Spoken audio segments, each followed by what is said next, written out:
presentar un currículum o una entrevista. Entonces hicimos como que se haga una materia en la cual te ayude a todo eso, a cómo hacer un currículum, cómo hablar para una entrevista, cómo explicarte,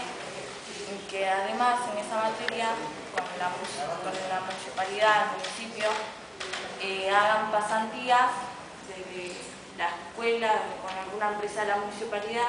pero que no sean pagas, que sea una pasantía como que te ayude a cómo ser el día de mañana, cómo hacer para estar en el ambiente del trabajo, cómo poder desarrollarte mejor, como si fuera una ayuda, y que sean pasantías así temporarias, no fijas, temporarias así, que te ayuden y que te expliquen un poco en la misma empresa cómo hacer para trabajar y cómo hacer, o sea, que te ayude en todo el tema del trabajo. Eso sería, en fin, porque creemos que no es una crítica constructiva de que la escuela no te ayuda tanto a la hora de que tenés que terminar la escuela, si algunos quieren trabajar directamente o después de salir de la universidad, no te ayuda tanto a la hora del trabajo, porque como que te sentís medio ahí en stand-by,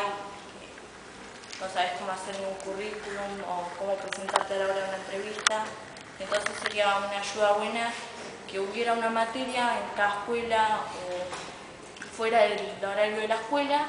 que te ayude cómo hacer un currículum o cómo presentarte una entrevista y todas cosas así. Nosotros creíamos que estaba bueno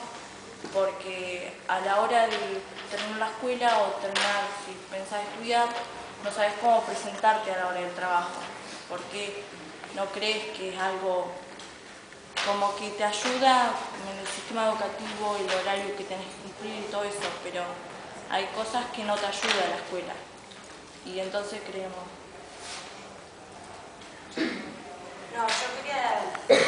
agregar, nosotros recién estamos en quinto, nosotros en la escuela media tenemos una materia el año que viene que se refiere a eso. No sé si todos la tendrán, pero nosotros con esa materia no, nosotros no tenemos esa materia y no nos ayuda en nada. Con el de la escuela no tenemos una materia así que se refiere a eso. Entonces para nosotros estaría bueno para que te ayude a la hora del trabajo, y eso es más o menos lo que nosotros presentamos.